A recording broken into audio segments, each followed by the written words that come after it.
In this lesson, we'll be adding a simple staircase and making edits to the stair boundaries. In Revit, you will immediately see that we do quite a bit in one action when it comes to sketching out stairs.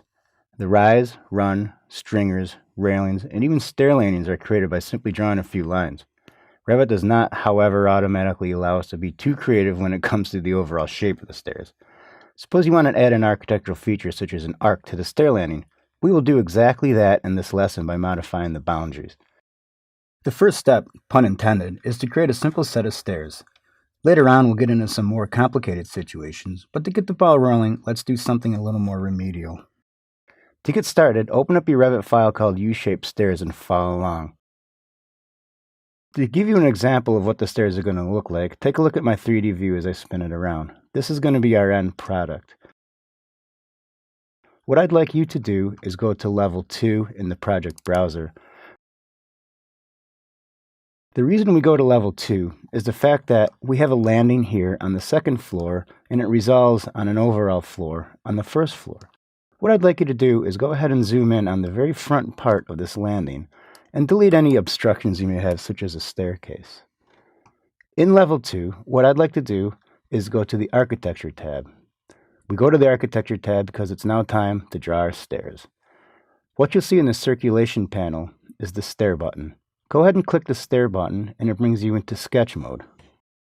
While in sketch mode, you'll see we have a few choices. What I want to do is simply select Run. This means we're just going to draw out our stairs in a line-based format, and all the components that I mentioned earlier are going to be drawn automatically. But before I do that, I'd like to focus on the properties of the actual floor plan. We want to set our base level at level 1. Right now it's currently at level 2. Revit thinks we want to start at level 2 because we're physically at level 2. So go ahead and click the drop down under base level and go to level 1.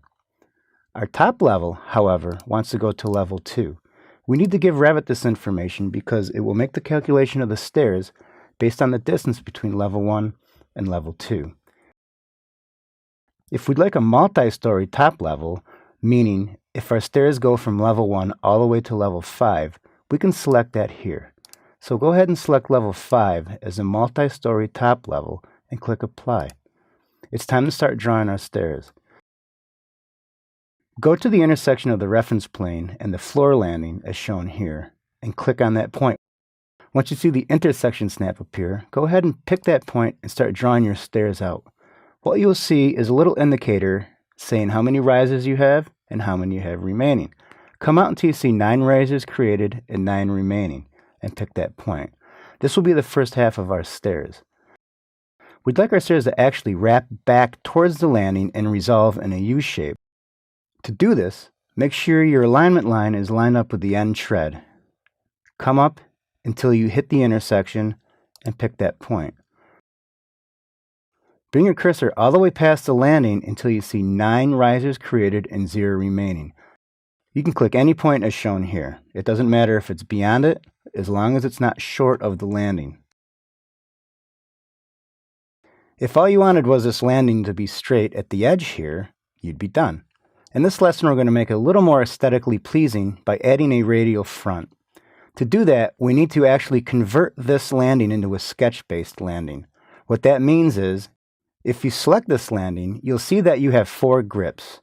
You can stretch it lengthwise and widthwise, however, you can't alter the shape unless you convert it to a sketch-based landing, which we will do now.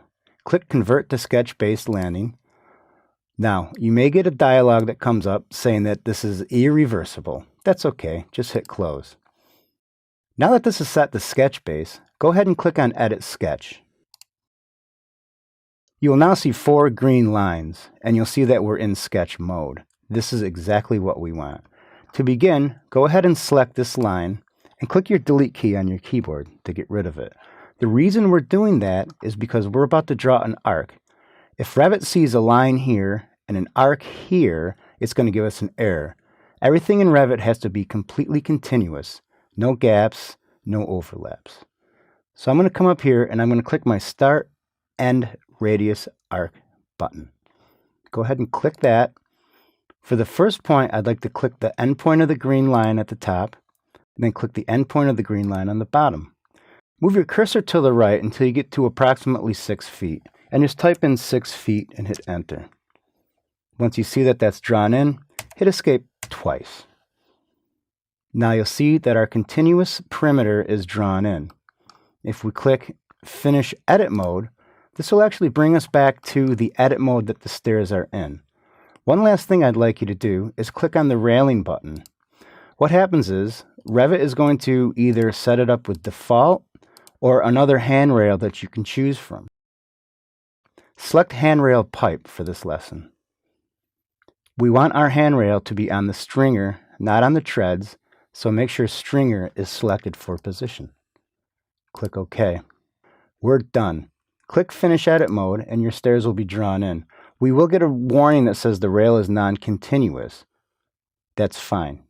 Close out of the warning dialog. Let's go to a 3D view to see how our stairs are shaping up. So as you can see, with just a small amount of input, Revit can add the rise, run, stringers, and railings all in one shot.